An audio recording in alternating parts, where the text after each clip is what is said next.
Hello, hello, hello. This is part 2 of Love and Introspection. We are at Taco Bell. Paul is getting something to eat there, and I'll take the time to do this part 2, and I might even do a part 3, maybe a part 4, because this is such a complex and deep thing. I can write a book about this subject just by itself. So I had to leave earlier the video while I was talking about the hypothetical example of the guy being in a wake coma in a hospital.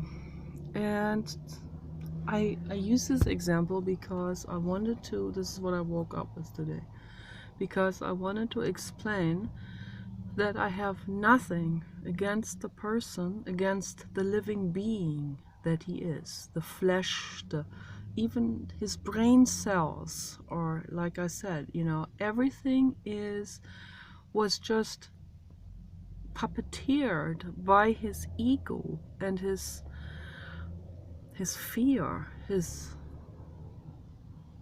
that's what it really boils down to, in our defense mechanisms.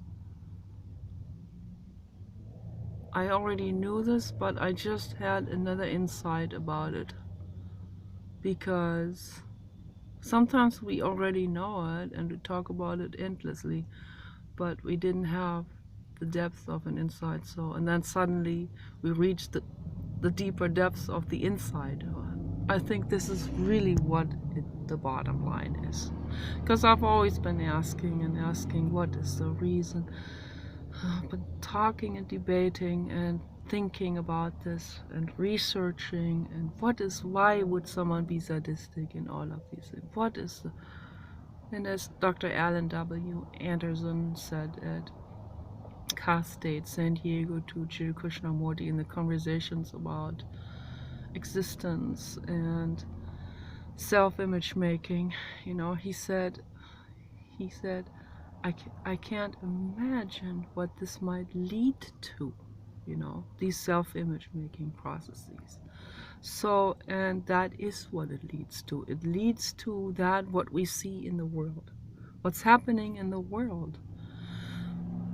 When someone kills a pig with his own hands, for example, having known the pig, even some people, like even some family farmers, having known the pig for like a year or more, and then do this, that takes an enormous lot of splitting of consciousness to do something like this.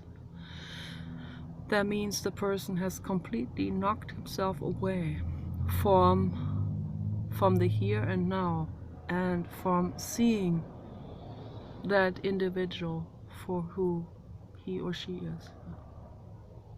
There's this living being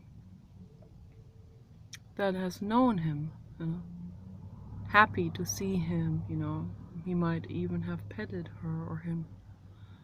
And then the time comes for slaughter, and he doesn't see anymore. It is all disconnected, disconnected. Or a man who will kill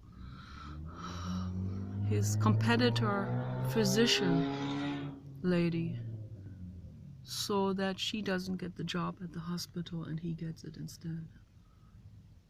The complete splitting away. This is what it leads to, Or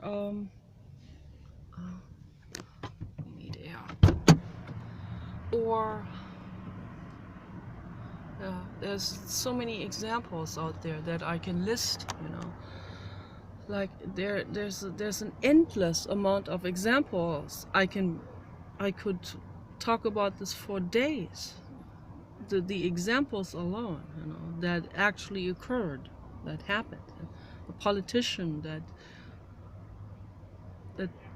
prefers to take the $5 million from Monsanto rather than to do the right thing.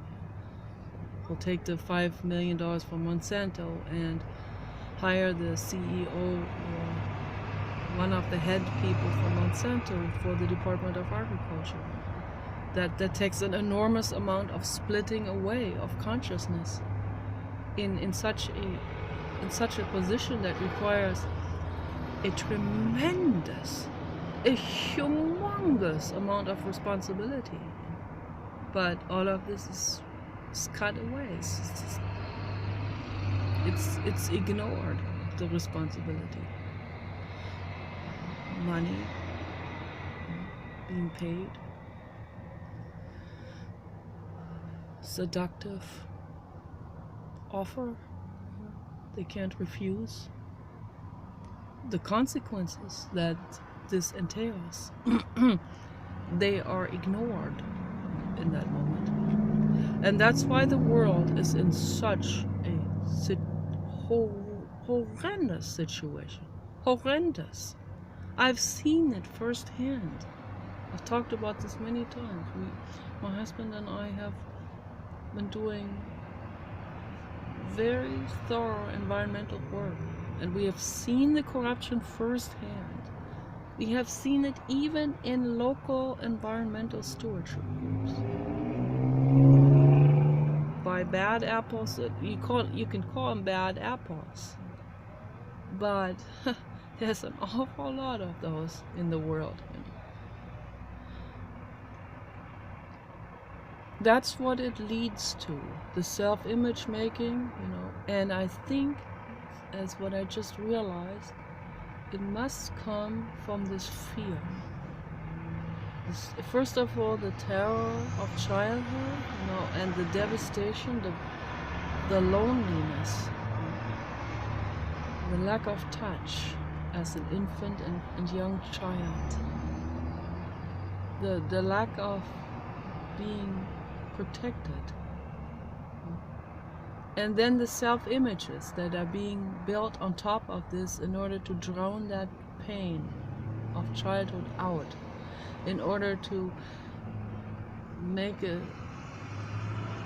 put on a mask of I have to be part of the system or I'm gonna drown. I have to, this self-image of I'm tough or I'm tricking everyone else out because it's an elbow society and either they win or I win, so I have to, it's not seeing through this entire thing. It's not seeing the whole picture. It's just seeing themselves, their own immediate panic. And it all comes from a panic. It's all panic driven. That's what it is. If I don't do it, then they will do it, and they will, and I have to, and like there's no other option left or something. They don't know that there is the option of introspection, of stopping what they're doing, sitting down, sitting with it, and asking themselves, is this business deal going to help the world? Is that going to make the world a better place? And when they really look into it, then they have to understand and see it. They have to admit to it that this is not going to make the world better. This is going to make the world much worse and worse, and just more and more suffering, more and more complicated, more and more agony. And when they're really honest with themselves, they ask themselves, is it worth it? Is it worth to corrupt the planet? Is it worth it? Or maybe it is more worth it if I am not participating in this, if I withdraw from that corrupt business deal of whatever it is, spraying pesticides or selling pesticides or doing some kind of fake university statistics on it to mislead the public, whatever people are brewing up. behind closed doors, whatever they're cooking up, in whatever position they're in. Ask themselves when you sit down, they need to ask themselves, is it really worth it? No. I'm making a video, but I'm not filming you, okay? This is only in conjunction to the other video. I'm not filming you, but I want to talk about this. I find this very important. Right now, I'm not filming you, okay? So I think I need to talk about this. This is very important. I don't want to lose my train of thought. This is very important. So I think it is fear. It's this panic of the splitting away, the split away consciousness that has completely drowned out and split off and completely obscured the connection to that other living being, or to the consequences of that business deal, that the consequences that will affect the whole planet, the whole ecosystem of the planet, that will affect even global warming and massive domino effects that some people are causing with their corruption. But they choose not to look at it because the panic of running away from their own emotional pain, the panic of feeling defeated, of feeling any kind of defeat in the present, that will also then dock onto the defeat and the trauma in the past. That will bring that up. It's mega compounded. That's why the fear of defeat is so huge, because it will dock on to the past trauma, and to feel that trauma is so feared that some people choose death, even physical death, over feeling the past trauma of not having been loved by the mother or parents, caregiver. That's how far it goes. It goes so far that they will build splitting off convolutions in the present, and just thinking in terms of how can they enrich themselves, how can they create a life that perpetuates them to not having to look at the pain, not having to look at the actual trauma that is underneath. So I think that fear is so humongous. So every time someone has a child, they should think about this, what they're creating when they don't give the child love, true love. True love means you give birth underwater and you never ever let go of that child. The child stays on your body until child wants to walk on his own or on her own, and you have to stay with the child. You have to stay with that being. Stay with that being until the being is grown up and wants to do his own thing. Stay with that being in the most critical years, first 10 years, but much more, first 18 years. But the younger the child is, the more critical it is that the mother has to be there. So the worst trauma happens when an infant is not nurtured, is not loved, is not touched. That's the absolute worst trauma there is. Monsters come out of that, absolutely dead, zombie type of, mechanistic type of, completely cut off living beings come out of this, that are full of fear, constantly living in reactivity. That's what comes out of this. That's why it is so utterly important for people to give that love to their living beings. Even if it doesn't come naturally to you, you need to know the consequences of not giving it. You need to, this is a pivotal moment in time now. We know these things now. We know that we know the psychology of this. We know the psychology of love now. We know it, and we need to act accordingly. Even if it doesn't come naturally, we need to give the love, the touch. This is the foundation of every living being's life. For every animal, every mammal, every animal, every sentient being, it needs that foundation of touch and love. So, and yeah, like I said, the psychopaths, you know, the end product of mind corruption, of mind brutality that has happened to the person, and the splitting off of consciousness, and the brutality that arises in his own behavior. It is, these things are happening unconsciously. These things are happening very mechanistically. It's a biological thing that happens.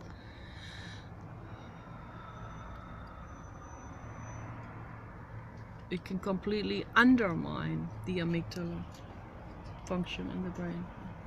What the amygdala is really there for, you know, it's to feel compassion and to feel that other living being. There's no difference between you and the dog, the thirsty dog. When there is love, when you have been loved, there's nothing that splits you away from it consciously. But if you have not received the love, then it is likely your brain splits off and is too busy with your own constant running away from the past, from the pain, from yourself, constant proving yourself, and making that overshadow anything else. That's what happens. But the person in the hospital that has been made into a human vegetable, living there on life support, without brain function, where this is not happening anymore, where it's not acting out because he's a vegetable, he's in a coma, wake coma or sleep coma. Then I sit there and I can say, this poor body, you know, this poor, also the poor brain cells, this entire poor living being. I can feel compassion for that living being. But if that same living being is there and I see him conscious and awake and body functioning, but you know, with that split off consciousness, and he's about to slaughter a pig. Let's say I'm visiting his farm and he's about to slaughter the pig. I am going to intercept, and I'm not going to, I still see that he is a living being. And it's not the hate against his body and brain cells. It is, you know, hate is my own reaction. Hate comes out of my own helplessness feelings. That's my own story there. But as a mother bear, I see that person is about to butcher a pig, an innocent pig. I see the situation and I will intercept. Okay? And if I have to, if I have a gun in my hand, you know, if I happen to have a gun, and I don't have a gun, but if I happen, this is just a hypothetical example. If there is nothing else that that I can do to stop him other than to shoot, then that's what I'm gonna be forced to do. So I will have no other choice. And I don't make a difference between, rescuing this innocent pink baby pig or an innocent pink baby girl, human. There's no difference between the two. Okay? The same sentience, the same consciousness, the same innocence, the same need to live, the same need for love and everything. I have not been confronted with a situation like this, and I sure hope I will not in the future. Because, and then there's dilemma situations where you have to weigh it off. What you see the consequences of intercepting. You see what is it gonna do. If you have a dog or if you have a child, you're gonna go to prison because we have a very flawed legal system. We have a speciesist legal system that does not give animals personhood rights. So if I rescue the little girl, I will be praised. If I rescue the pig, I will be called a murderer in that situation. See, this is a collective split of consciousness in our society when both of these beings are the same exact thing, the same sentience. I feel the same mother instinct for both, for the pig and for the girl. So, but I will intercept. I have no choice. If I see this, I will have to intercept. So, but if I have a dog or a child, then I have to think about the consequences, and I have to make a priority, as hard as it is. I have to say, my dog, my child, they need me, so I cannot go to prison. But if I don't have a dog and a child, then there's nothing to stop me from making that next step. So those are dilemma situations in philosophy to ponder over, and I think it is very important. It begs us to think and talk about these things. I've talked about these things with people. A fundamentalist will not see it from the wider perspective, will not see it from the compassion perspective, because they have fled into the religion and they have closed the door with this, and they will call me monster and whatever. So because they cannot see it from the perspective that I'm looking at. They can't see it from the compassion perspective. It's very, very pitiful, very painful for me to see how people are reacting. But that's why I make these informative videos, these philosophical pondering videos, because I want people to get into this. Again, I have nothing against the body, the brain, the living being thing that he is. If he is a vegetable, like a sea cucumber, then I have nothing against that living being. I don't have hate or anything. I feel compassion.